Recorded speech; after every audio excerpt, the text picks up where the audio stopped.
Kur nuk ka prova, apo kur provat janë të dobta, nuk mund të ketë edhe shpallje fajësie. Numri urdhave të lëshuar nga shtetit, raporte që kanë të bëjnë me çështjet e inteligjencës, vendimet të marra, emrimet të bëra, veprimet të marra, përfshirë dhe veprime ushtarake të cilat nuk janë të paligjshme, apo ndonjë gjë që ka të bëjë me krimet e pretenduara të kësaj çështje, apo ndonjë gjë tjetër që tjetë e ndërlidhur. Asnjë lista e asgjës vazhdon të ndërruar gjykatës.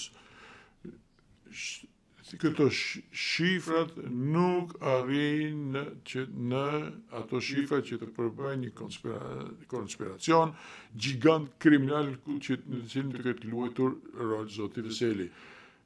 Janë këto argumente rrethanore të cilat janë shumë të vogla. Dhe tani të ndërruar gjykatës edhe pika e tretë e përgjithshme që ka të bëjë me viktimat dhe me shtetin ligjor. Kritikat ndaj argumentet të ZPS që kanë bërë këtu sot lidhur me zotin Veseli për asnjë çast nuk zvoglojnë vuajtjen e viktimave të Kosovës. Disa për të cilave janë në qendër të aktakuzës së kësaj çështje gjyqësore. Përfshirë ato të cilat unë i kam përmendur në parashtrimet e mia të deri më tanishme, të cilët nuk i kam përmendur për shkak të masave mbrojtëse. Megjithatë i kam në mend gjithë kohën.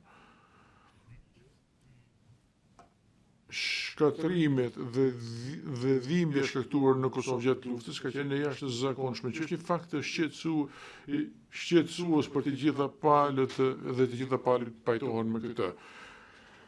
Dhe siç kanë thënë ekspertët e thirrur nga zoti Loz dhe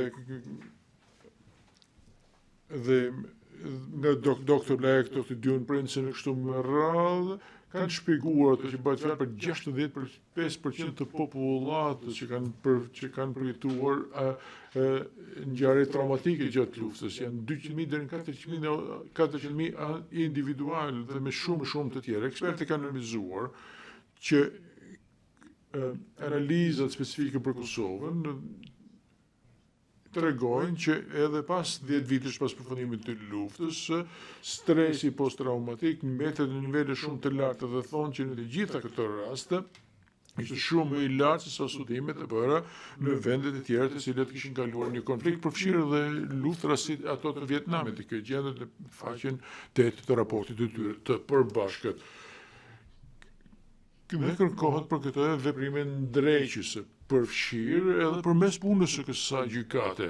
Siç e kanë analizuar në ekspertët, studimet kanë treguar që një numër shumë i lartë, 84% e pacientëve të pa trajtuar në Kosovë vazhdojnë të tregojnë simptoma vite pas përfundimit të luftës. Dhe siç e thash, kjo koha nuk i shëron të gjitha plagët dhe kjo vlen për të gjitha konfliktet. Dhe pamundësia për të arritur drejtësinë vetëm e përkeqëson këtë dhimbje dhe këtë vuajtje. Dhe ky dështim bëhet më keq kur bëhet fjalë për mashtrim nga sistemi i drejtësisë. Viktimat, siç e tha zoti Loz, kanë nevojë për drejtësi e cila të bazuar në të vërtetën dhe në realitetin. Viktimat e dinë shumë mirë se padrejtësia më e keqe është drejtësia e pretenduar apo falso për në synimin për t'i dhënë në fund pa ndëshkueshmërisë, që është domosdoshme, nuk është një opsion, duhet të mos sakrifikohet e vërteta, duhet të mbrohen të pafajshmit dhe gjykata tona duhet të jenë gjykata me integritet.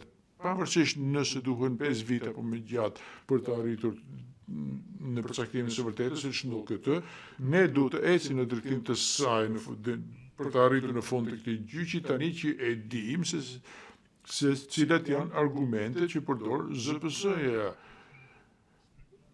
Më pas, koha që është që ka kaluar, sa do që të ketë qenë e rëndë dhe vështirë, do të ishte me vlerë.